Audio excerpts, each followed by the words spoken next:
All right, we back. We back. This time, I hope we're back for an actual episode. Started going with this, and Facebook kind of told me that it wasn't gonna happen. So went ahead and created another link for this podcast, and hopefully we get ready to knock it out the park. Like I said before, I've got a great guest on. Uh, Brother doing some amazing things in the community and in schools. And so I'm ready to dive into it. I hope y'all here for a good show. Um, so let's get into it.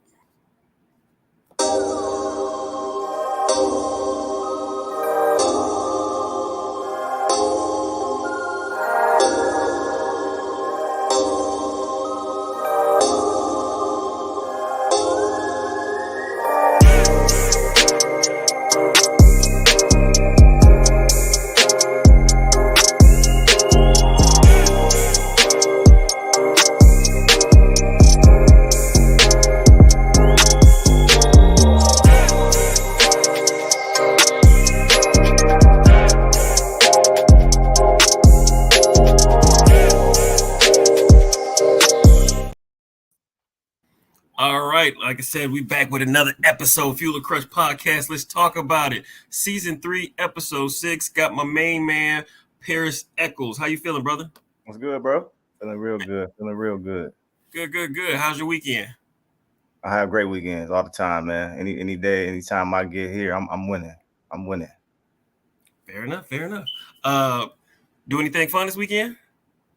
Working on this doctorate, man. So been grinding on this doctoral proposal. What else I do this weekend? Man, I worked out this weekend, trying to get back to some physical fitness, like in my consistent bags. It's always a priority, but every now and then I gotta take some time off just to regroup, recuperate, rest, recover. So now I'm back in it. So I'm excited about going into this, hibernation season to get back in that bag and lock in. That's funny because we definitely gonna have to talk about that in your fitness journey because I was there when it started. Mhm. After suffering an injury, you remember that? Oh man, yeah, in our league, our little hoop, our league. Yeah. We only was a couple games in, and you pulled up, and I'm like, oh, it's over with. Oh yeah. So yeah, we back. We back Oh now. We yeah, hooping. that's The good. league. I gotta get mine back right too. But yeah. But Paris definitely told me to let y'all know to make sure that if you got questions, please jump them in the chat. This is an open conversation. We got some things that we want to talk about. We're gonna talk about the stuff that he's doing too, but we want to go ahead and get a little background information from him. So, Paris, tell everybody where you from, where you grew up. Born and raised in Beloit, Wisconsin, not too far from here. Like I said, most of my life I've been staying here in Wisconsin, travel a lot of different places and all that. But like my roots, although it come through my parents, St. Louis, Mississippi, Beloit is what I call home. Carry the B on my back everywhere I go. All right, a real country boy. A little bit. So, how was growing up in Beloit? I've had a couple of people on from Beloit. I've had Lamar Farr. I've had Kyle. I had Jair. They've been on. They've shared their upbringing, and I didn't know that Lamar was actually from Detroit and was an implant into Beloit. Yeah, man. I know in terms of some of their backgrounds a little bit and what they had in their household. But for me, man, anybody that know Beloit, I come from the east side. So I was on that Keeler Porter, Wisconsin area, what back then was called like the hood. So a lot of folks that we know from a basketball scene, many of them wasn't on that side of town with us, like growing up living. Oh, They may have tried to come and like be involved on the scene, and that's where it was popping at and stuff. But like in terms of growing up living, we talking about poverty, we talking about Section 8, we talking about food stamps, we talking about all of that stuff. Like it's kind of somewhat of like what the image is of Beloit. I grew up in that. I come from that. That's in my spirit and my soul. You know what I'm saying? Like I said, growing up, a lot of people were trying to come in and hang out on that side, while anybody that grew up in it, like myself, I was trying to get out. I feel like we still see that issue going on today, whether it be Beloit, Madison, Milwaukee, any area where you see kids trying to get into the hood when most people trying to get out of it. Oh yeah, man. Until they gotta really live it and be in it and understand the struggles and the traumas and the pain that come with it, then they're gonna try to get into it. But if you come from it, like I said, it's always gonna be in you. It's your roots. But when you know it's more out there to actually have and try to become, you strive for that. Like I said, I ain't trying. I love my hood. I love my city. I do a lot for my city, but I ain't trying to go back to the days when I had to go walk to the Keeler store and use food stamps to buy food and stuff like that. I'm good.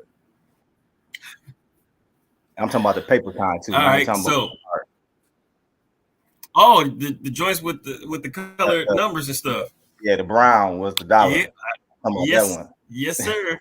I remember that as well. Oh, Travis Bolton checking in. What's good, Brody? Born gifted.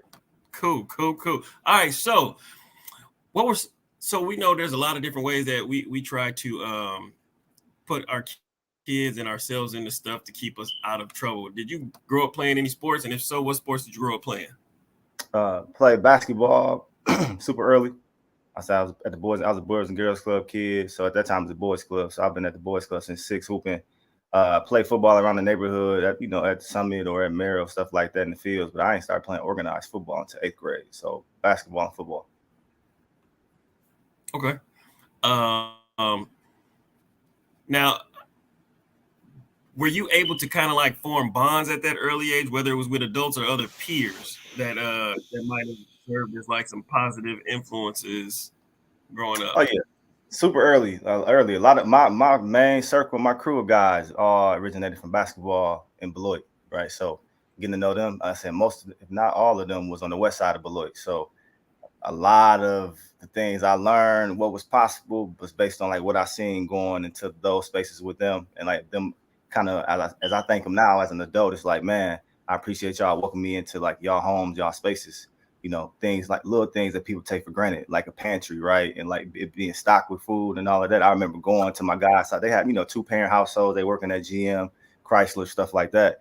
So when I'm going in their house and seeing what's in their cupboards and cabinets, and they telling me like, "Hey man, like whatever you want, go have and grab. You can get it." Like it's like I'm looking at them like they're crazy. Like, nah, that ain't where I come from. You can't just be going to grab food and stuff. Right.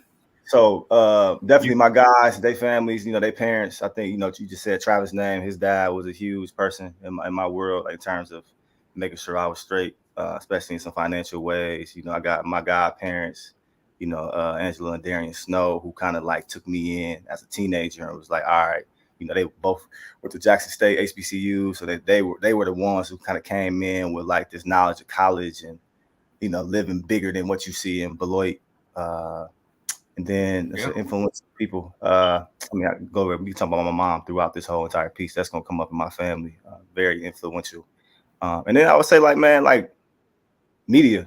I didn't have not growing up in the house with a dad. The media was like my teacher. So Jordan was probably one in terms of mindset, how to start, what to be, like greatness. Like, at a point in time, a lot of us, we didn't have social media and all of that. All I knew about Jordan, I was reading about it in books and magazines, right? Like really understanding, like, oh my God, this dude is so attracted to greatness and like would do anything for it. That kind of sparked my mind, like my hustle early, in terms of influential people. Well, I want to go dive deeper into that because we talk about how terrible social media is and the media is now.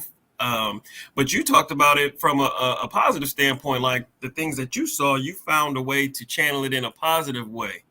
So, Yes, like, sir. speak to that and like the difference because I know now we see it on the exact flip side of it. Yeah, I mean it's both. I think both end. Uh, even with Mike, right? Like people watch The Last Dance, you gonna have some people that's like, oh my God, I can't believe he was that insane and crazy and his desire to win. So I guess it's all about perspective. For me, I knew early, like I said, growing up poor, dad being murdered, stuff like that. Like I knew I was trying to get somewhere as far as I can. At that time, growing up, it was basketball, right? Like I wanted to go to the league. You think about what's still the same parameters for us. It seemed like in these boxes, go to the league, rap, things of that nature, right? Like so, my mind, I'm no different. I come from a society that was also pushing that on me. So I knew I wasn't gonna be able to sell no dope.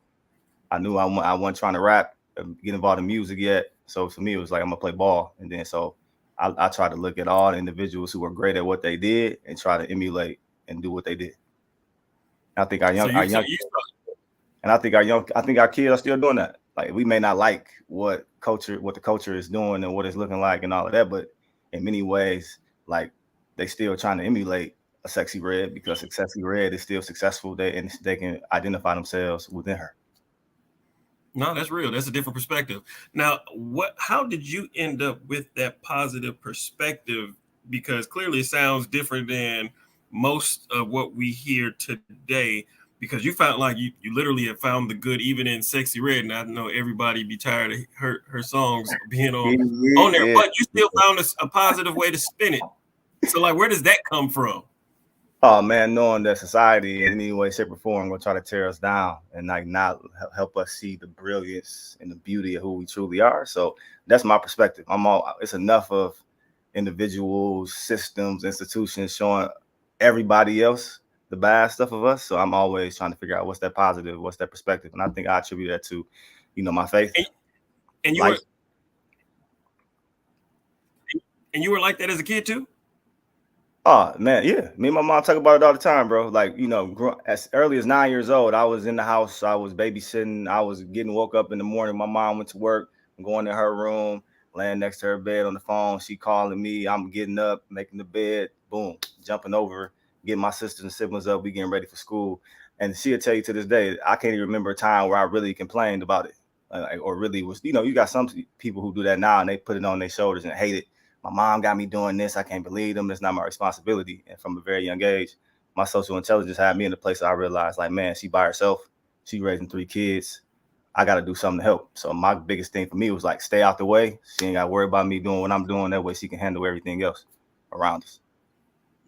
No, that's deep. That's dope because my mindset was similar. Because I didn't feel like it was fair to my mom to have to do everything by herself. So I think there's some similarities there. But you did try. I don't know if you can or want to get into it, but you kind of glazed over it where like you started off. If you think about it from a deficit base, with you talked about your father being murdered. Are you Mm-hmm. able to talk about that or want to? Oh yeah, Because yeah, there yeah. you so like talk about that and like how that impact of that impacted you just growing up. Man, it's levels, right? It's so many levels. I would say early on, it was just this idea of like always knowing something was missing and having the desire to always like crave what that was. Like so for me, I'm to this day, people will tell you who know me, I was always asking questions about my pops. Who is he? Where he coming from? How did he move? How did he walk? How did he talk? What was he interested in? What did he listen to? Like and anytime it started off with my mom, sitting in her, laying in her lap having conversations, and there was some of those emotional crying, stuff like that, right? But then as I got older, it became more of a curiosity of like knowing that like 23 of my chromosomes came from this man. I am him. I'm his only boy. So I already know like I'm his blood, who he is, flows through me. So I had to like try to seek what that meant, trying to become a man, a black man in our society without a father and other positive role models in my life for a long time too. Like I said, I didn't meet my God down until I was like 16, 17. And by that time, I had already had in my mind who I was going to be as a man, what type of person I Right. wanted to be. And like I think the loss of my dad and like being the oldest in the household with 2 younger siblings and like playing that father role, like kept me aware that like, hey man, like it's something missing in your world that you continuously need to try to heal from and find ways to make peace with. Did you find peace early or later, or like you said, it's levels to it, or have you still been finding peace as you've gone on? No, I would say man, it's crazy when we get to start talking about quitting that job and like that exploration, the journey that I went through and had with that, right? Like I would say, like even a couple years ago, I realized that, like although as a 3 year old, I went to the funeral. I was sitting there trying to tell, you know, at the casket, trying to like rock him and tell him to wake up, like wake up. Getting in the car, telling my mom, my dad didn't even wake up. And then going to the cemetery, going through that process. It wasn't until like last year sometime I realized like I never let the death stay at the cemetery. Like I carried that with me every single place I went, and for a long time, like I didn't even know it wasn't. I was like 15 when I found out again, like where the cemetery was at. So I was a kid, thinking about all the cemeteries you pass driving around, like Right. questioning, like well, my dad can be in there. I don't know where he's at. So even some of that caused some trauma, continuously let the trauma happen. But like I said, that healing piece of just continuously like learning how to interact with spirit and like connect with my dad that way allowed me to heal because I know like he's still surrounding me, even though he may not be with me presently, like in the physical. ran. Right. No, that's real. So thinking about your childhood, what was your dream career as a kid? Oh, I think I said it earlier. I was gonna go to the league, get my Okay. mom a big old house, put the city on the map, build a big old youth facility. Something that's this still coming, by the way, too. It's just gonna happen a different way. But All right. I was that kid. You know what I'm saying? Basketball, ball was life, as they say. When did you realize that ball wasn't going to be life? I would say about 19. Like 19. Okay. Even though UW campus, they used to have the open tryouts and stuff like that. So I still, even though I had a high school experience with coaches who prioritize certain players based on some politics, but also I think just whack coaching at this point. Now I'm at then I still figured after that I still had a chance because ultimately you Right. know how we are, you still feel you better than players and stuff like that. But then eventually eventually I had to like say, all right, cool, you ain't gonna go to the league playing, lock in and focus on something else. And then, then you start getting introduced to other ways that basketball can be a part of your world, whether it be coaching, whether it be athletic director, educator, now I'm at a point where I like realizing like, man, ownership of teams, all those big dreams to be still around basketball, just not playing the sport. And those are the things that we just aren't exposed to early. And I think that's a part of helping the youth is to see things outside of what their small world has been consumed with. And so like being able to give them that game of like, yeah, that might be something you want to do. But even with doing that, when your body tells you the game is over, what are you gonna do? Oh yeah. Oh yeah. And I think now we know. I mean, the world may not know, but like I'm, exposed and being on college campus at UW doing my doctoral work, and my advisor very tapped in the plug with sports. Man, we looking at data around like where do even all the Big Ten players come from? What city? What schools? What AAU programs? All of that, man. You realize like the in today's society, like the kid who just has the dream of like I'm gonna be the kid from the hood with no support, no money for camps and AAU and all that and going pro, that that that is slowly fading away, bro. So I'm getting worried because I'm like, man, if I'm seeing this from my angle, like even our babies don't have a chance at that now because of everything so political and money driven and gotta travel and Man, school the sports don't expense is matter like that no more. ridiculous. Right? Right. Like what we gonna do with that?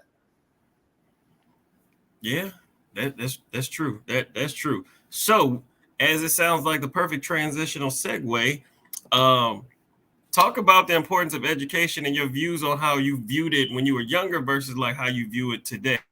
Some it may be the same for you, it may be different, it may be a world different. But what was it for you? Man.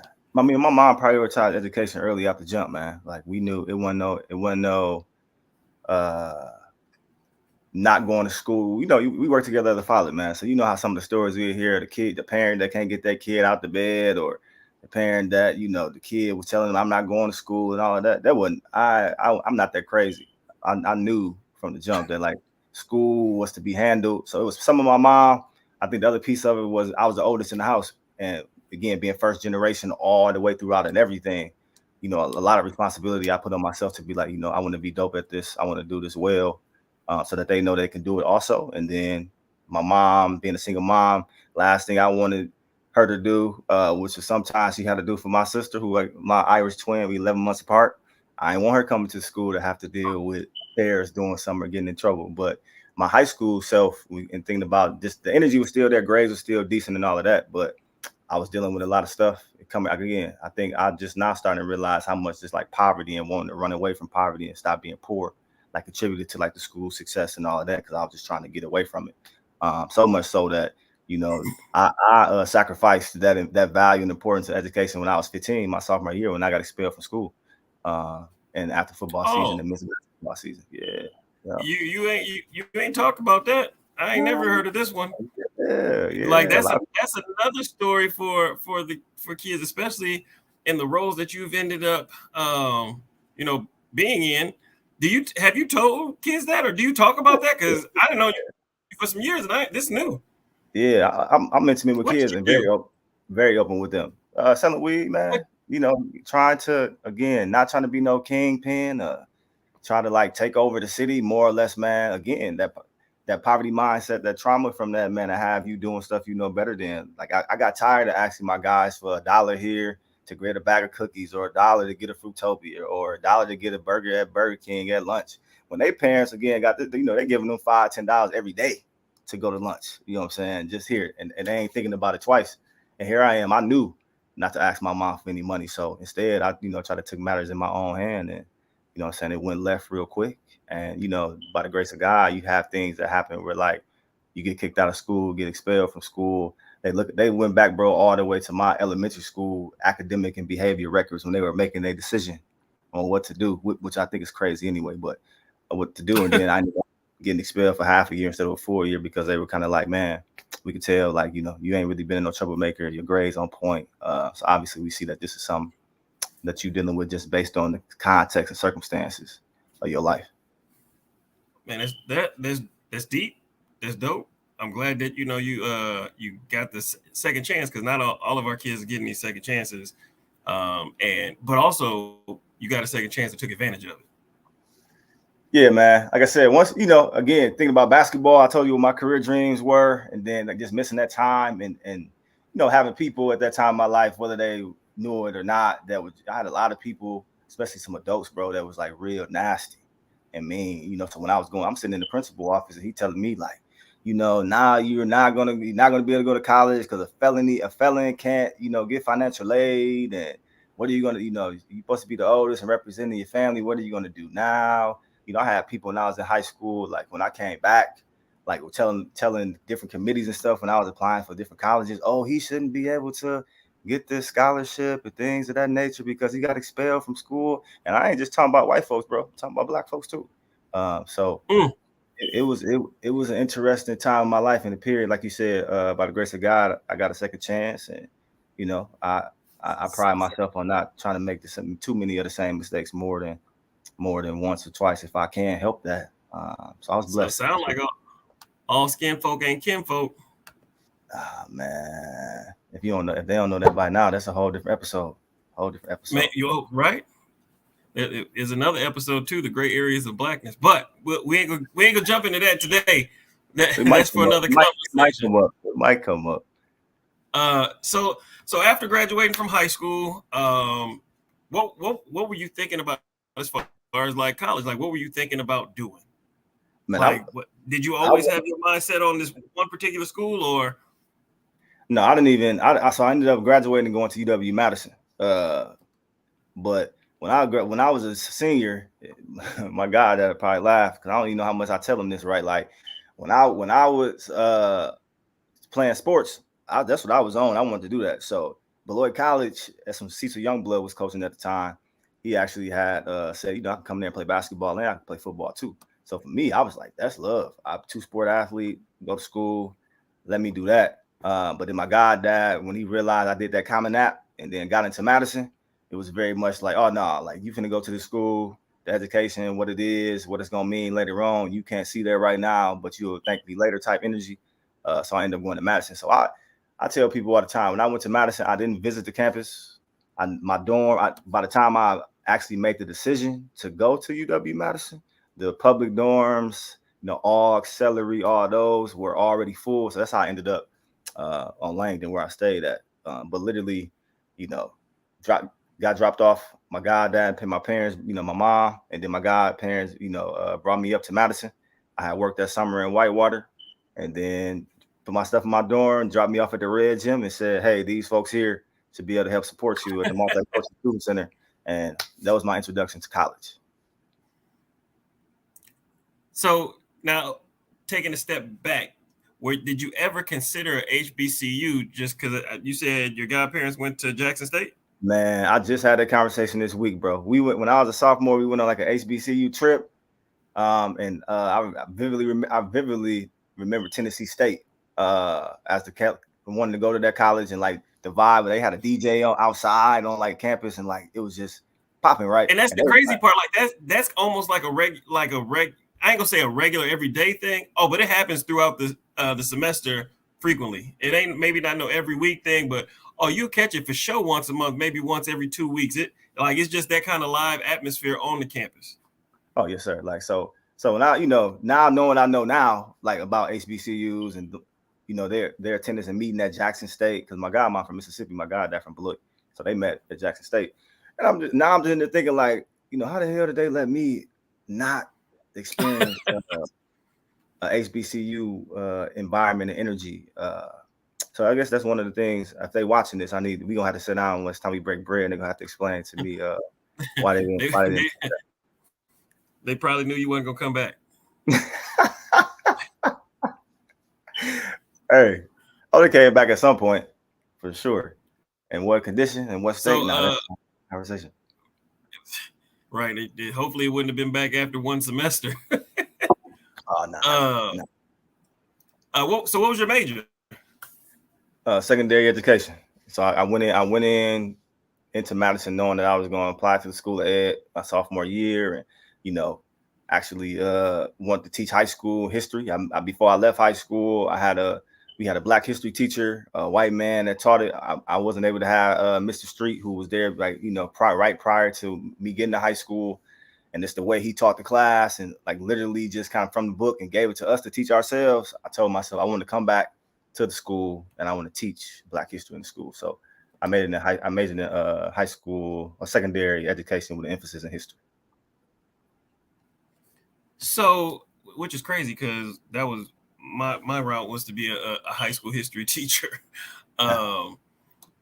Just didn't pan out. That Broadfield Praxis 2 social studies test, I was like, I took it like 2-3 times. I was like, nope, let's try something else. Special education, Here we come.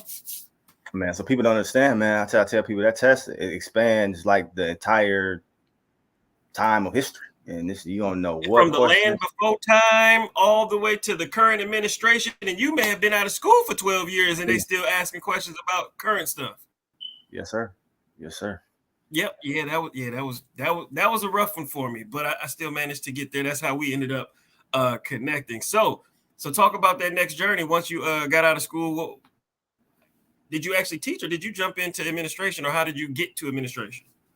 No, so right after college, I went to Milwaukee and taught there for a year, and then after being in that space, only Black staff member in the building, and what that energy's like trying to navigate those spaces.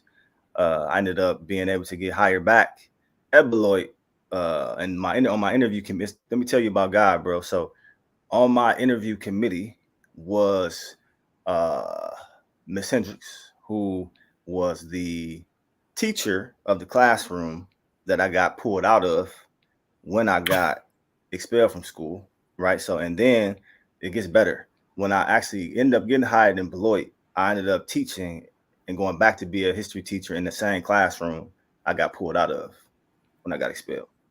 That's all types of like, well, for you, the way you twist things, twist sounds bad, but the way you're able to spin it in a positive way, that was like kind of like coming full circle. Oh, yeah. But that could have easily been very traumatizing. Oh yeah. Man, the funny thing is, as you say that like that, I never because of your because of how you like literally because of the conversation we've been having already. I already knew. I was like, that could have been traumatizing, but for you, it was not. You had it with the positive spin that it came full circle.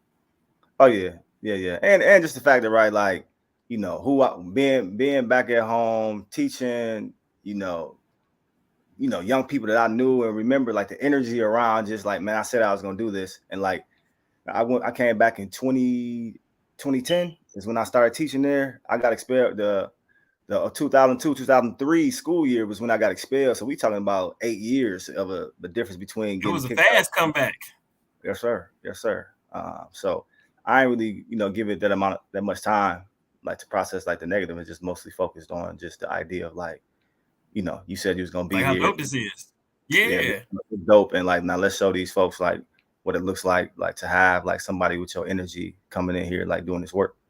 So you talked about the work and you talked about working in these predominantly white spaces and the energy, the comfort.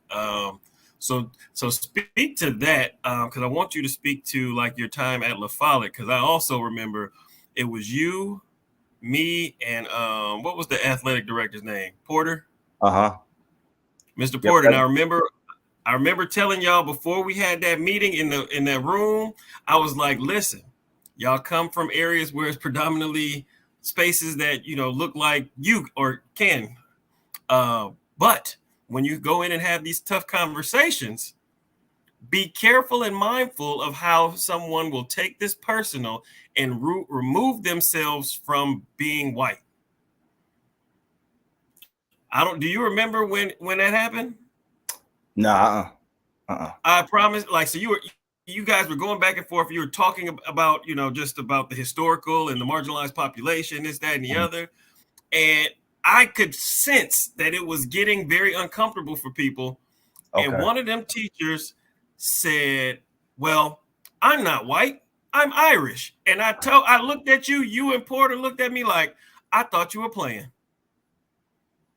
And because I Yeah, man. said, them conversations, them uncomfortable conversations are always said that they need to be had, but when they start, people get defensive and the conversations die. Hmm. Kind Oh of yeah. like just speak to like your experience in that, especially because I know you were one that was always going to bat and advocate for, the those marginalized populations of students in the schools that you've been in. Oh yeah. That look like my chocolate melanated self.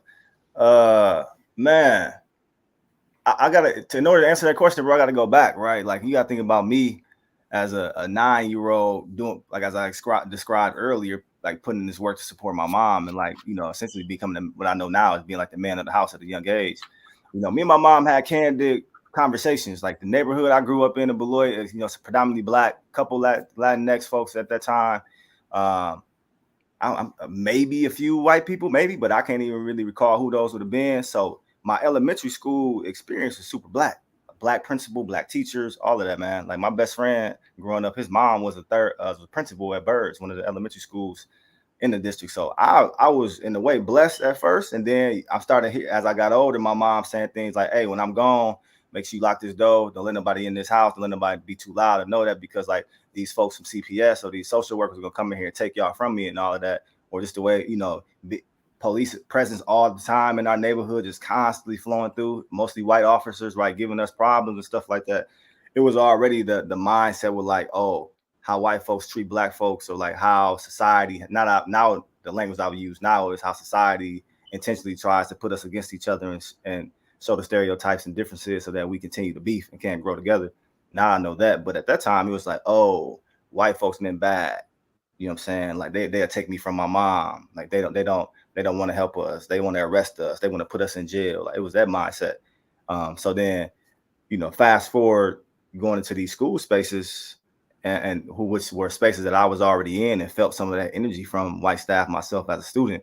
I already knew coming in, like, okay, like they don't believe that like we super dope and brilliant. Okay, they don't believe that like we actually care about this education thing like everybody else do. They don't believe that our families want the best for us and like, want us to actually do well. And that some of us, because we knuckleheads, just don't listen. Like I knew like my mom ain't never tell me to go sell no weed, period, ever. Like nothing about that.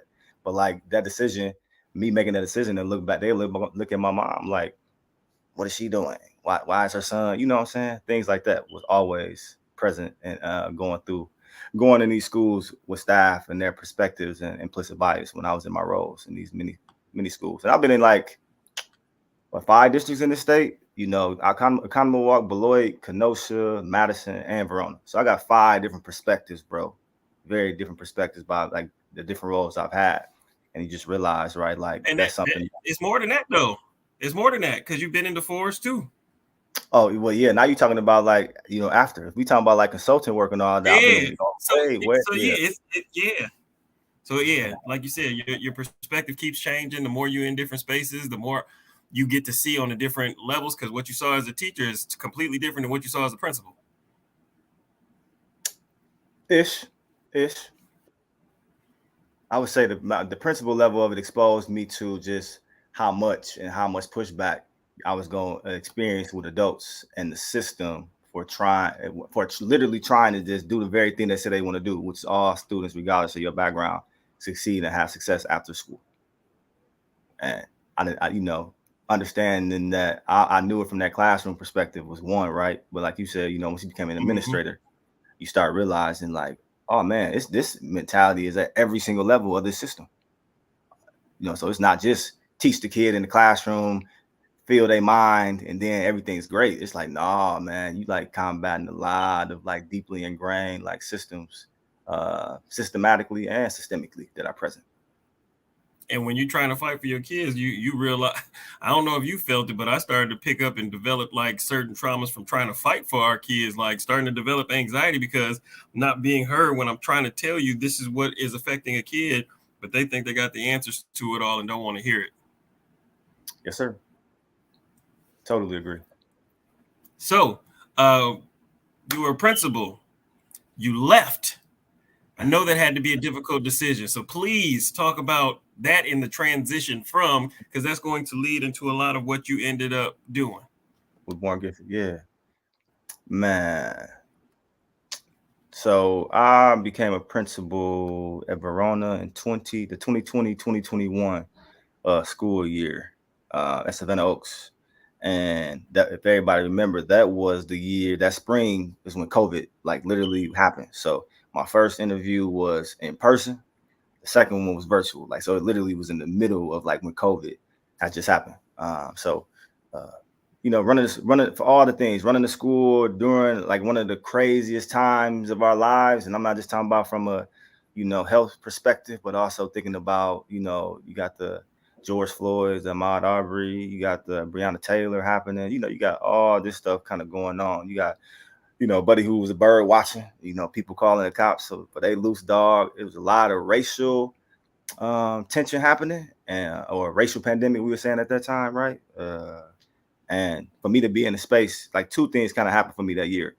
To one was like, man, you know what? I've been in 5 different places and spaces who all said they all are trying to change the outcomes for the students who are not successful. And I've yet to see them actually do anything out of the norm to change that from happening. And the closest it came when I was in Madison doing the director of youth re-engagement work.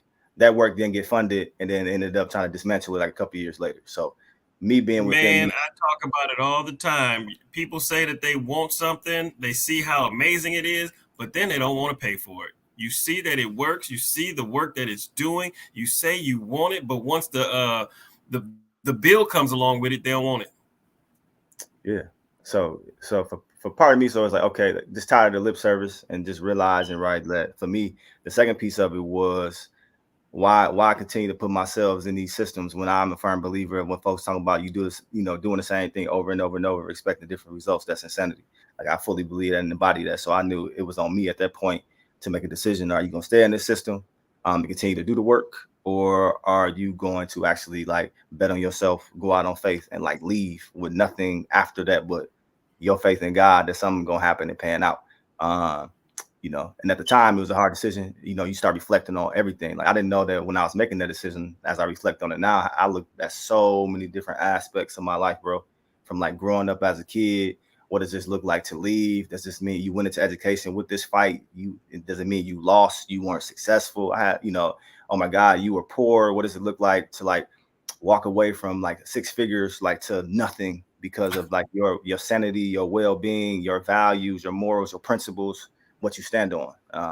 And after like measuring it up to all those things and talking to my few people in my village, who mainly all of them told me like, hey bro, we've watched you grow, you know what to do. We've seen how you've navigated many different aspects of your life. You're gonna be straight, make the decision.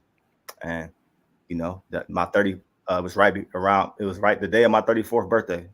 I made the decision like, all right, my birthday gift to myself is gonna be leaving this job and starting a different chapter. All right, well, sounds the most appropriate time ever. Please promote your brand business. Talk about it. Let's talk about Born Gifted. Born Gifted. Man, it's so dope, bro, because it's like a living, breathing thing. And I think that's a lot of people ask me all the time, like, what separate Born Gifted from everything else, man? I'm like, it's the brand, it's the org, it's the institution, it's the, if I think about Jay, I'm not a businessman, I'm a business. It's the business that like keeps giving, man. It started with, hearing, in my 30th birthday that my dad himself called me Born Gifted, bro. Like, so it's my birthday. My aunt hits me up like, man, where you get this concept of born gifted from? And I'm like telling her, well, I was driving to work one day, listening to the Wale Gifted album and just listening to the words, and Spirit spoke to me. It's like, man, you know what? You in these predominantly white spaces, they like crushing your spirits, they're crushing your dreams. But you know what? You born gifted. So no matter what happens, right? So it went from that, and that's where I grew it from that. And then fast forward, my aunt tells me like, actually, no, your dad held you and told us like out his mouth that like he gonna be different. He born gifted. So in terms of like the spiritual connection with born gifted, that's that, and just the idea of right understanding that it's something that I feel like every single person, no matter who you are, no matter your background, no matter your religious affiliations, no any of that, like we all are born, in this world inherently super dope, inherently brilliant, inherently like giving life. So the concept of like trying to uplift that and push that, use that message to really do some identity development, focus on holistic wellness, and then community activism is really what Born Gifted is all about. Man, and the first thing that popped in my head when you said what you just said was I asked you to promote your business and brand, but it's much bigger than the brand. It's much bigger than the business because it comes from something that really, really, really, really means something to you based Yes, sir. on what your pop said. Oh yeah, and so even when I break down the logo, like it's so many, Show it, show it, aspects. show it, Uh, show it. uh, that's well, you got the one that you promoted with the actual like success. So they even the characters have names, bro. That is compared to like our culture, our society. So success is the male design currently that's out there. Just this whole idea of no matter what, no matter where you come from, no matter who you are, the born gifted formula for success: passion plus resiliency plus the desire to reach back and uplift, gonna lead to success. You got the princess, the queen so far of the crew, harmony. You're just thinking about, for me in my mind, when I was sitting there like, okay, what does our world need? What does our society need as it relates to our queens and our women? It's like, man, we need harmony. It's like what how can we like find a way to bring all ourselves together to actually be able to, promote community, uplifting each other, especially among our black women and our queens in our society, and like just the ways in which all, all our young women are trying to find themselves, regardless of their background. But then you think about like black culture, black people, what's going on there. It was a no brainer for me of like, her name needs to be Harmony, because I want this right here to be a part of bringing folks together in a super dope way, uh, versus what we currently see in our society now. So from all that and how you've been trying to get in the communities and in the schools, like what have been some of your biggest struggles with even the creation or just the sustaining? I know a little bit as far as like what just happened when we connected, and I was just like, that's foul. But Uh, it is the nature of the beast where we struggle with the funding piece, because yes, we want to make sure that we give our kids these opportunities, but at the same time, this stuff ain't free. yeah, man. For me, I attribute it.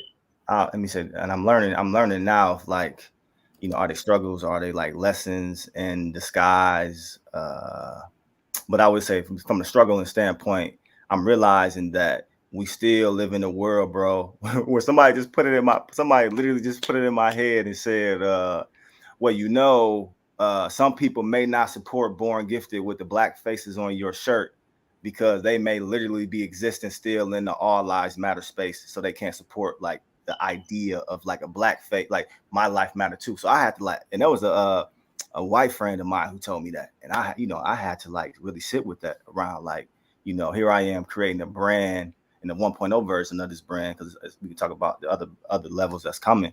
Really, promoting a world where people see everybody as gifted and include, just like Black Lives Matter, our lives matter. These babies that look like this that are on this shirt. You know what I'm saying? I'm thinking about BIPOC folks, because if you look at the different shirts, they all have different shades some of the times. Um, why not want to promote and uplift them? So I'm realizing like one piece of it is that like individuals are really like afraid and scared to, let the world know that like they actually support like unity and harmony and success of all people, particularly our folks of color. The other piece of it, though, I think, man, is just that like so far I've been like only existing in the spaces like schools and that are literally the same environments with the same stale energy that I left. So even though I left the system and wanted to still find a way to embed myself in educational systems, I just had, it just you talking about like how we connected and what just happened to me. So the Yeah. workout for us last year, right? Prime example, like you got like youth fired up, like youth like really learning a lot of dope stuff. Youth really uh actually speaking up now and not letting like things that's been happening to them or what's been said to them, bro. And like I could tell you some things. Maybe this is the platform to do it too. That like some of these kids were like hearing, and that nothing was being done. And like here I come in like, oh, we pause. Like this is the work we got to attack. Like how can we say we want you to be your very best and like strive and thrive academically when socially like you got individuals like telling you like I'll buy your family and rape your sister, like going thinking about slavery. Or you got other, you got like you TikTok memes, things going TikTok memes right now, right? It's like what's that? Get back to work and the crack of the whip. And like that's happening to kids playing that in the hallways, like to their black, peers. Me, like I don't Yep. come from that. Like the household I grew up in, like black is beautiful, black is dope, be revolutionary, you know what I'm saying? All power to the people, the Hueys, the Malcolms, the Martins, the Rosas, the Harriets, the Asadas, like Tupacs, all that was like how I'm bred. So when I walk into space and they experiencing that, I'm ASAP, like, no, we gotta do something about that. And then, uh to know that like that work caused friction, or to know that I can be sitting in a conversation with a superintendent and the superintendent is more concerned about the image and the way the white students feel that the kids are naming in our affinity group space. Like I knew then, like, wow, like education is still at a place where like where I'm at what I'm trying to do, it may not be the best place to do that work, even though it sucks because a lot of our youth are in schools and they need us there Yeah. and they need us in those spaces. But it's like a lot of gatekeeping and a lot of like just overall old practices that still continue to remain in place, prevent people like yourself, people like myself, other dope brothers and sisters doing the work around the country and the world from actually being able to make a change and impact. And it sucks because, like you said, we know they need it, and when we've been given the opportunity, we've seen the increase in their engagement. We've seen the increase in their attendance, their grades, and it's just like, how does someone see those results and we still have to fight to be in those spaces to help our kids to teach them how to navigate? Yeah, man. It's you know, I'm all about doing the work. I'm all about working with individuals who are trying to make change. I especially appreciate and respect, non-BIPOC folks who are open and aware and want to talk about how they know they are only who they are and only have their experience, and we don't have to get into this fighting around like who's the most brilliant, who idea should be the best, what stuff look like, man. I'm really just trying, like you said, right? Like, hey, our babies, and our families and our communities, man, of all races need us. And it's just crazy to me that you got to do that much fighting, that much what I'm saying? It's like, that's why I'm, it's starting to seem like begging, to like be in these spaces where we need it. And I'm not doing that. Nope, I completely understand. So we do got a question. Martinez, do you believe the powers that be truly want to change the education system? Why or why not? You want to answer that first? I will. I think they do. I think a lot of people. I feel in my soul that like people want to change it. Right. The sad reality is some people can't humble themselves enough. I'm gonna be more specific. Forget it. I feel like in my career in predominantly white spaces and being one of a few folks of color in almost all the spaces, regardless of what district I'm in, urban or suburban, rural, whatever, in Wisconsin. Right. Like people are not always, especially our white colleagues, are not okay with saying like, oh my God, I don't know what to do. I don't come from this. I don't know this. And I need to actually lean into individuals that I don't know where they come from, who can relate to do the work. Right. Like in our evaluation systems don't make it any better, where it's like you got to walk into in this world, in this space, and make it feel like you have to be perfect. You know what I'm saying? That you can't not know something, and if you don't know what you need to know, like you're a failure. Like folks are going to automatically be defensive and like don't even want to open their doors and their classrooms to like welcoming us in to make that change. So for me, I think don't get me wrong, like outliers. I think there are some people who probably would tell you, right, like we don't need to change anything, everything's fine because some people are being successful. I think that exists, but for the most part, for me and my experience, what I've seen is that there are a lot of people who don't know what to do, and we don't have systems in place that one either force them to get to know what to do, or else they can't be a part of it, and or like create the systems of collaboration where folks actually can like learn from the individuals that do know what to do, who have experience, and then be able to apply that in a collaborative way. So for me, I would say, do you believe the powers that be truly want to change the system? I will say there are a few that really want to change the system. And they're also the ones that are being burnt out by trying to change the system, and a system that was never designed for us in the first place. I mean, which is why I think about it all the time when we fought for integration. Um, we joined a system that wasn't designed for us. So that's one thing. And just the burnout is another, which I think we both have experienced. And then when it's not designed for us and it's still working for others, why would they change it?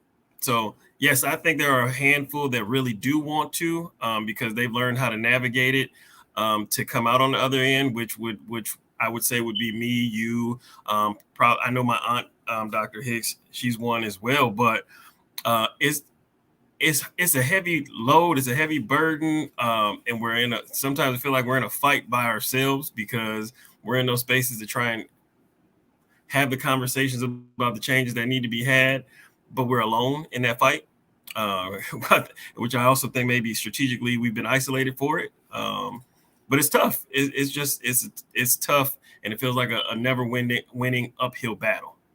Yeah, and for me, I think that's even with Born Gifted, right? I'm not sure how much you read of like who was Born Gifted, but I you know, read it.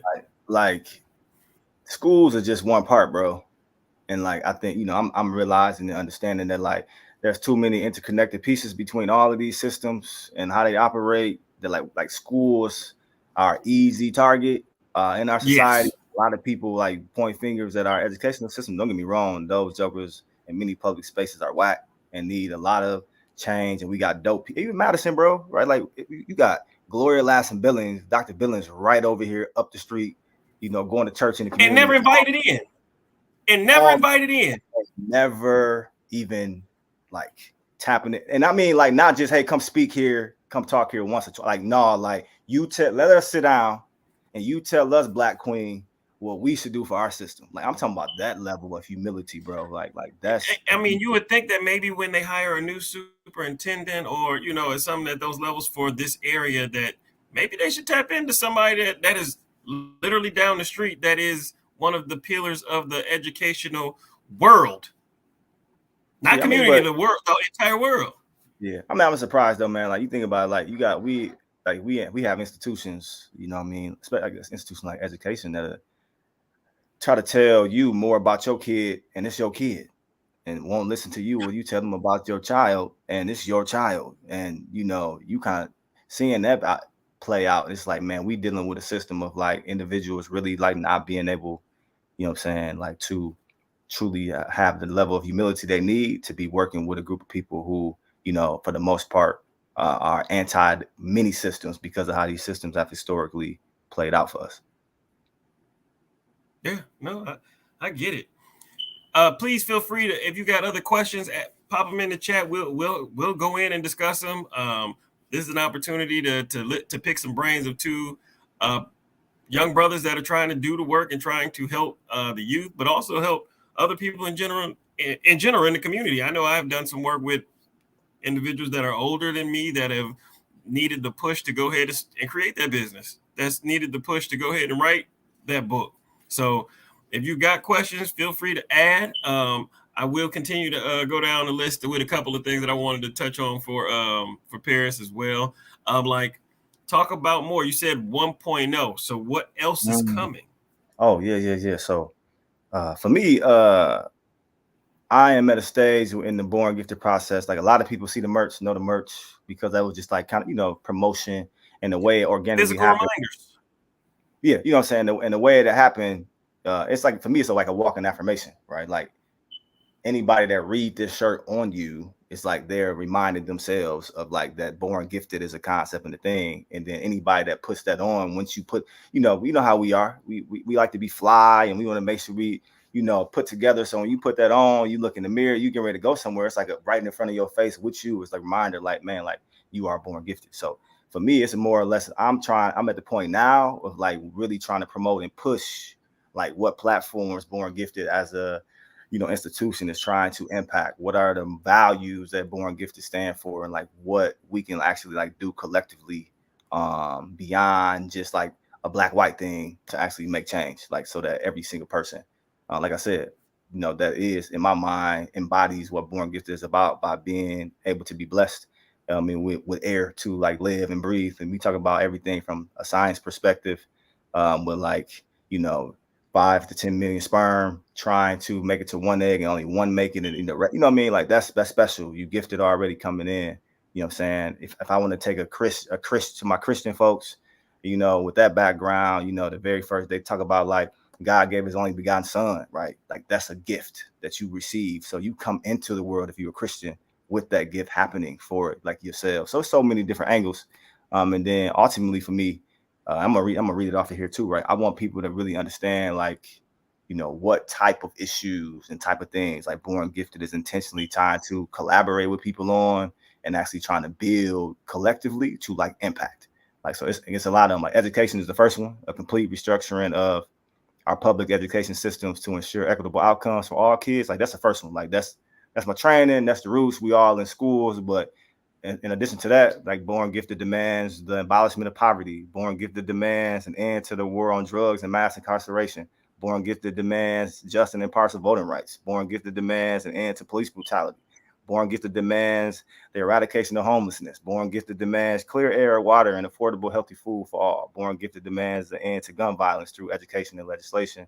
Born gifted demands culturally responsive mental health therapy for all youth and adults experiencing trauma, right? Like, so it's not just, we got demands. Like, we actually out here, like, got platforms like other political parties do, like other orgs do, that is beyond just like, hey, you black, hey, you in the school. Like, don't get me wrong, like, the affirmation is the essence of what we are. Like, but at the same time, I can affirm you all I want to, but if we exist in a system that is going to eat you alive once you step out into it, what's the point of affirmation if it's solely going to just cause more trauma? Like, you believe you're born gifted, you believe that you're amazing, and that you walk out in the world and it shows you otherwise. That's more trauma and more, comparison that you're going to do to make you feel less than otherwise. So for 2.0, 3.0 for us, you know what I'm saying? It's like, the car going to always have four wheels. But right now, we see we got Tesla out here. That's a whole different breed than the Model T.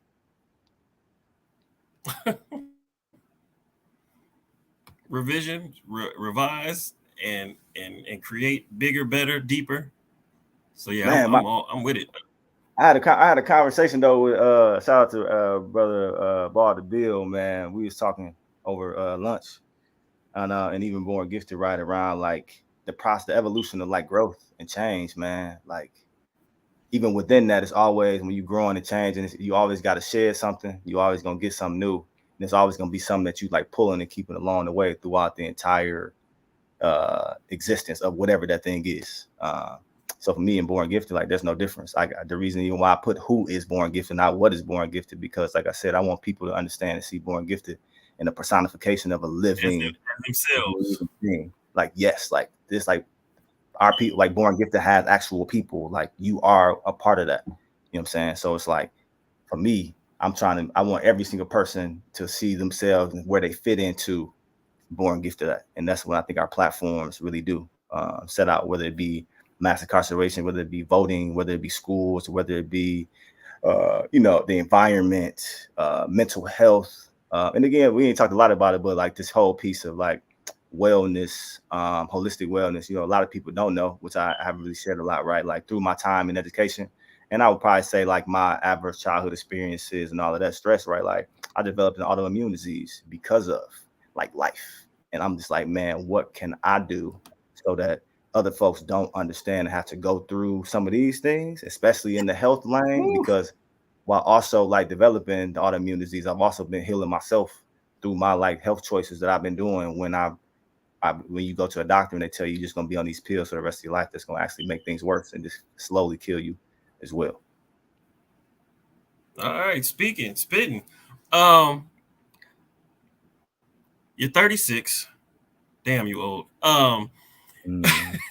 Well, uh, anybody that really know, right? Like, first of all, like this three, we already talked about the three on the shirt, right? And that being, maybe they caught it or not, but like my dad being murdered, you know what I'm no, saying? they When I was ain't catch it. Go ahead, talk it, talk and it. so my dad being murdered Put the at 3 years. numerical context in. Yeah, we talked about it before. So like my people know how things always connect for me, how God connects. So also this is season 3 that Born Gifted has happened to just be on out of all the seasons, and it's episode 6.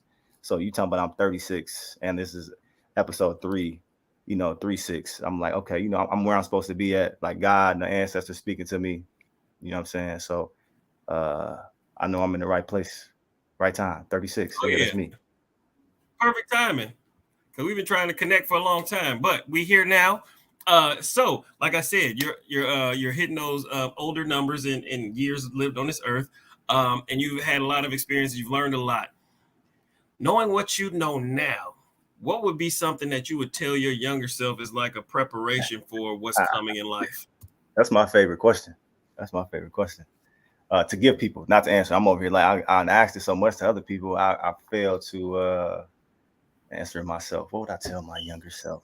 Uh, you know what you know, but there are a lot of things that you will continue to learn and grow in. So just take things day by day and stop trying to run to a finish line that you don't even know if you ever reach.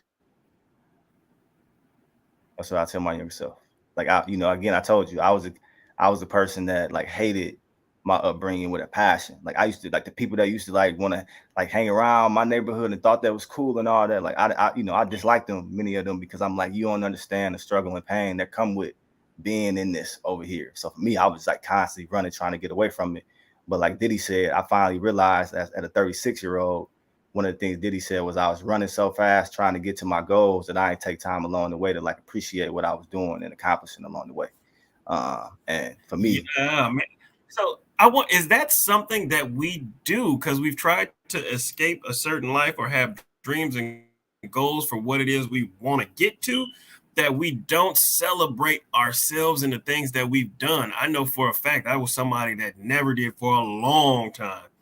And I think I still do somewhat. It's like, all right, cool, this just happened, but I've already been working toward this next goal that I created for myself that I'm gonna start that I've already been working toward.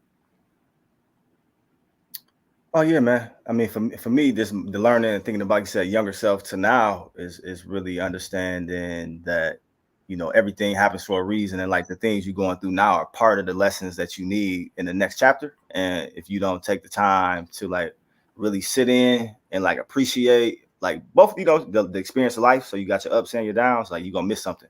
And I think that's one part of it. But then depending on how deep you want to go, right, like Dr. DeRue, who talks about post-traumatic slave syndrome, right? Like just the way mothers on in our systems and our DNA wouldn't even talk about the positives of how good things were with their kids or what they were doing because they'd be sold off. So then you flip it and tell them all the things they're doing wrong. Or you think about the idea of like we live in a society where people tell folks of color you got to work twice or 3 times as hard. So you like, man, I ain't got no time to celebrate no win if I got to work twice or 3 times as hard. I'm behind already, so I got to catch up, right? Like you deal when you experiencing things of that nature, or you get like the toxic culture for us, where right, you got even your own people, they humble, they make us humble ourselves to the point where we don't even think anything that we do is good enough to even be celebrated. You know what I'm saying? You get a perfect score on something that's kind of like, well, I should have did this, or maybe I didn't. It was great, but I didn't rest enough last night. I should have got more sleep, or you know what I mean? It's like all the things psychologically that happen for us and our people that prevent us from, like you said, like, hey man, like me right now, like where I'm at right now is literally a place where I said I wanted to be. Right. Like, and there was nothing about how I got here was the way I thought it would happen. But like, doing my own thing, uplifting and working on my legacy for my community, really trying to like, end things in society that like seems forever, right? Like no one talks about like the world where racism does not matter anymore. we just believe it's part of our system, right? Like, so I'm in that space where it's like my younger self needs to know, right? Like, hey, you gonna go through some shit. Life is gonna be hard, but like you so dope and born gifted, right? That like you gonna be able to make it because not only do you got the DNA that you need, you got the support and experiences you need, and you got a spirit and a God above that's gonna make everything happen how it's supposed to happen. So that's what I tell my younger self, which would probably be the same thing I'll probably tell my younger self. As you know, if I'm Lord willing, make it to 40 and 36, I probably say the same thing. I think it's a continuous lesson that we got to remind ourselves of. And with that being said, how many things, taking a look for yourself, how many things in advance are you already having your mind set for your next goals? Because you just said everything that you wanted to do, you're doing it. You there. So if you looking at it from that lens, you made it. Oh no, But ain't make us levels. It's levels, right? Like I'm because doing I'm doing what I want to do, but it's in this capitalistic society, like there's some things that it take a lot of, and I ain't talking about just like a couple meal. We talking about like big butt. You see, if I say I'm trying to like eradicate homelessness, or you know what I'm saying, we talking about end the war on drugs and mass incarceration, bro. Like that take money, that take funding, that take, you know what I'm saying, being able to collaborate and build and, you know, so you tangible almost, action. are you at the age yet to run for president? Hey, I That's think a like, joke, but yeah. it's not. Hey, that's funny because when you remember you asked me earlier, you was like, hey, what did you want to be when you grew up, right? Like, so basketball was it, but like in terms of like some outside of basketball, it definitely was that. I'm like, oh man, it ain't never been a black president before. Oh, we need that. And like Oh, well, elementary school. so go ahead. We putting Paris Echoles, Born Gifted, on the ballot. When y'all get to the Hey, poll, write him in. hey, nah, don't write me in, yeah, because that may take away from somebody else that need that vote. But it That's might, true. hey, if it's in God's plan, it might come to fruition. Hey, you got my vote. So, but again, you still have markers that you are working toward, right? Oh, yeah, Like yeah, we yeah. know that the dissertation is one thing. We know that there's a 2.0. There's probably going to be a 3.0. What are some other things that I know that you're already working toward, but will you make sure to celebrate yourself and your accomplishments in the meantime? Oh yeah, I think it's in the process now. I think now I am intentionally, as one of my guys just I just said, what's out the show. We was talking, big bro, and we was talking about awareness, right? Like I am now aware that I have historically not celebrated my wins along the way. So now, you know, taking homage from Kobe, who talks about like his favorite part. It wasn't the championships, it wasn't winning the games, it was actually putting the work in. I'm like rewiring my brain to understand, right? Like, oh, it's the work that actually is the part that you like love and uplift and enjoy that's gonna get you to what you want to do. So even the dissertation, right? Like I now know that when I started about the dissertation as a huge processing thing, my momentum just kept on going out, bro, for years. But once I finally said, well, my mom told me last summer, she was like, just let it go. Stop thinking about it. Just let it go. And I know it's going to come back to you. And when it do, you're going to breeze through it like you do. So I had to let it go. And then eventually I said, you know what? I'm only going to focus on one part. And like I celebrate the wins in my part, my qualifying exam. When I finished that gave me the energy and feel. Now I'm in this proposal part that I'm about to defend the middle of December, right? Like it's now like celebrating like the days, which then go along with like the processes of what I'm trying to get. Shout out to being black and educated. I Oh think man. that needs to be celebrated much more as well. I said it before. I definitely just launched these wristbands. That it's okay to be smart. It's okay to show that you're smart too. But we as individuals that have gotten certain levels of education, we got to share that we've done it, and it's okay to do it. I'll never forget overhearing some young guys. One kid, I could hear it in his voice that he was disappointed about his grades. He was like, "Man, I got 2 Fs." The response of his friend is what would hurt me because of his response following. His friend said, "I beat you. I got 3 Fs," and the response that he gave back after that was no longer a disappointment in himself about his grades. And I had an issue with that. And I'm like, we're glorifying not being smart. And Oh that's yeah. not cool. And the sad reality is though, bro, like I'm gonna be real with you, right? Like we got, for me, and this is my processing that I do, right, is that our young people are like young and impressionable and kids. And I'm to be real with you, there are a lot of corny black folks that are in the spaces that our kids are in. And when I say corny, I don't mean because they don't like show up in this traditional like hip hop blah blah blah way that our kids, what I'm saying, attract to. But it's just like many of the individuals that look like our babies look down on our kids, right? So it's like if you are in the system in our schools and then you look down on me and treat me unfairly in this system, and I look at you and say, oh my God, having an education means that I'm going to one day look at Gotta be myself and like not love cool. myself, then I don't want that. Yeah, Why would I that's want that? You know what I'm saying? that's a deep perspective and another perception that we've got to take a look at from the youth standpoint. Because, like you said, why do I want to aspire to that if what you are displaying to me is some trash? Yeah. Like, and again, I want to make sure, because some people out here be real sensitive, right? Like, I'm not saying if you don't show up like the kids, you not cool or you not dope. All I'm saying is don't forget that at one point in time, you was a young person You making were them. mistakes, trying to find their way through people. And and naturally, just like I did, you connect naturally to people that you feel are like you. And now, and even as a professional, bro, even as a professional, I was trying to find people in these roles as I'm going through my career who looked like me but gave me energy that was me. And then I realized, like, not only is it an anomaly to have black folks in these spaces, but like black folks that come from where you come from and been through what you've been through and still know who they are and advocate openly for your people and don't care who say anything or don't care about a check. Think about how many people I just knocked off along the way, bro. And I, to this day, I found a couple of y'all that exist out here, you know what I'm saying, that I feel like, okay, they got energy of like, how I rock. But for the most part, like I had to realize, like, hey man, just like culturally everybody else is, black folks not a monolith either. And unfortunately, right, like you gonna find yourself in spaces even with your own people where you gonna be promoting your babies and their culture and their music and their style of dress and their hair and all of that, in a way that nobody else will. I had a black woman. I was a grown person in Verona. Black woman told me, "Hey man, you can't don't great meeting that you just facilitated, but like next time don't wear your baseball cap."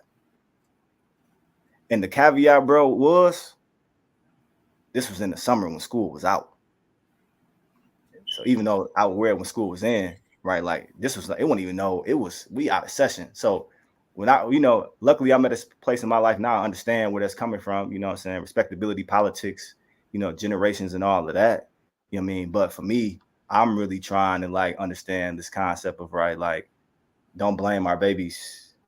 Don't look down on them. We talking about like, shootings and stuff occurring and happening here in Madison and all that. Not everybody coming out the woodwork to show up, right? But like as Bill and I were talking, and as he said, right, like you don't have to try to be something when you already like are really embodying something, right? When And you've our already been doing it, like Mhm.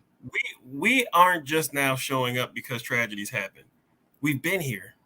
We've been working with the kids. We've been in the trenches. Like I've been in the juvenile facilities, non-secure and secure. I know you do some work similar to that too, on top of being in the schools and trying to connect as many ways as we can, whether it be in the MLK Summit. Shout out to Derek Johnson, or in the schools. So like, it's, I'm hoping that the kids will run across more genuine people, so that way they feel it, that energy's there, and I hope everything that is up and moving and pushing and getting these kids involved in the stuff that people are doing sustains. Like, don't do it for 3 weeks, don't do it for a month, and then it's gone because the kids are going to need this for the duration of their schooling experience. And then there's a reason that adults have mentors too. Like this, don't life is hard. Life will whoop your ass if you let it. And if you don't Yeah. got some people that can help you, when you have your when you're getting jumped by life, it's gonna be rough.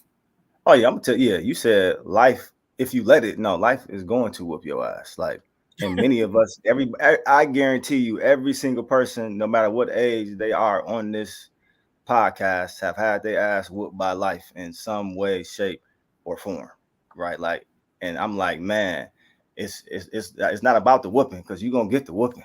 The question is Can you like, get what you up? gonna do? Right, one, Get get up. up, and once you get up, then what you gonna do now that you got that whooping? And many of us still, for some reason, still go on and do the same stuff and get more and more whoopings. I didn't like whoopings when I got them, so I'm not trying to get beat on. None of that. So given that, I'm like, okay, let me. How do I adjust? How do I? My mom is this way. This how this woman moves. She let it be known what the standard is. I better get in tune, or else you I gonna better keep getting rise to it. that. Yeah. And I want to say, going back to something you said, though, bro, too. I think I think everybody, for the most part, some again outliers, but I think for the most part, everybody that's trying to do the work and stepping in when they do is like got good intentions and coming from a good place. What is different is I feel like we got so many people now that are disconnected from youth, and like they only go get youth like perspective when they like need to build something, because they are not naturally embedded within the community. So if you think about our lives, and we know when we had like we're in like kingdoms and like living in the villages and tribes, right? Like after a certain age, like you're gonna leave your mama hut and like 5-6 years old, and it's time for you to go over here and do some other work. And by doing other Right. work, you're surrounded by all the men in the tribe from different generations, and not everybody giving everybody game from the young to the old. So you naturally know what you need to do as a people, because we all spend the time together building and putting in work together. So what happens now is you see people when something go on, then people come in and they bring in their ideas and their perspective, and ain't nobody like who truly have been embedded in these systems with these babies and or come from it themselves are at the table to like really make change or have the mic to actually talk about what needs to happen. You know what I'm saying? I think for me, that's what I learned. I think about paying homage to our ancestors, right? Like there were people in our communities that had no desire to want to be in the front of whatever was going on. But it's like, we know what we need and deserve. So I'll take my role and support you as long as I know that you're doing it for the betterment of like us as a collective. And I think sometimes those lines are blurred now. We don't know if it's for the collective of our people, or we don't know if people doing things for selfish gains trying to get on. Fair, fair. Brother, I appreciate you coming on. I appreciate everybody that is tuned in and tapped in and listened. Comments, questions. Oh, lastly, tell them how they can get in contact with you for if they needed to get gear, if they needed to be a part of the Born Gifted programs or anything like that. Talk to them. Let them know where they can contact you at, or website or anything. Born Gifted movement. If you're trying to get tapped into the movement, please. So I need. If you do not, first of all, I'm gonna say, if you do not follow Born Gifted on all the social media platforms, we are on Twitter, we are on TikTok, we are on Instagram, Facebook. You search Born Gifted with the 3 instead of the E and Gifted. It's gonna pop up. You're gonna see the logo. Please follow and support. Please tell somebody about it. If it ain't for merch and trying to buy something, minimally you can hashtag Born Gifted. We see something dope on your timeline that somebody is doing, that somebody's saying. I'm seeing kids who doing a lot of dope stuff right now. I'm seeing adults who winning awards doing a lot of dope stuff. You ain't got to be, Born Gifted Picasso or Born Gifted Brand in the tribe or raising to be the individual to like do that, like promote Born Gifted as a brand, the embodiment of all of us, right? Like, I'm gonna be real with you, right? Like if that nobody buy a shirt or whatever for me, we gonna still do what we gotta do to make it work. But what I need everybody to do to make this movement really get going and let our buzz that is different than what's moving in a lot of orgs out here is to have everybody really actually like promote the idea that like we all are born gifted, no matter what we look like, where we come from. You know what I'm saying? We think about our vision, right? It's a world where difference, oppression, and diversity don't determine your destiny. And without all of us collectively being together, bro, and putting work in, and I'm talking about everybody, black, white, brown, all other BIPOC folks, like they need it. Born So Gifted. listen to him. He said it's all inclusive. So nobody's being X'd out of this. Oh yeah. And some people go X themselves out, and then I just tell them, like I told my students in the classroom, this train is moving, and we hitting different stations, and just like them subways in New York, if you ain't on that train when that door closed to keep going, it's a wrap. It's a wrap. So yes, again, I definitely appreciate everybody tapping in. Paris, hang on for a second. But if anybody has any questions later or anything, you can always share this live. You can always reach out. Anything that we're doing, we're collaborative, and we're hoping that you guys will continue to rock with us. And until next time, y'all have a good one.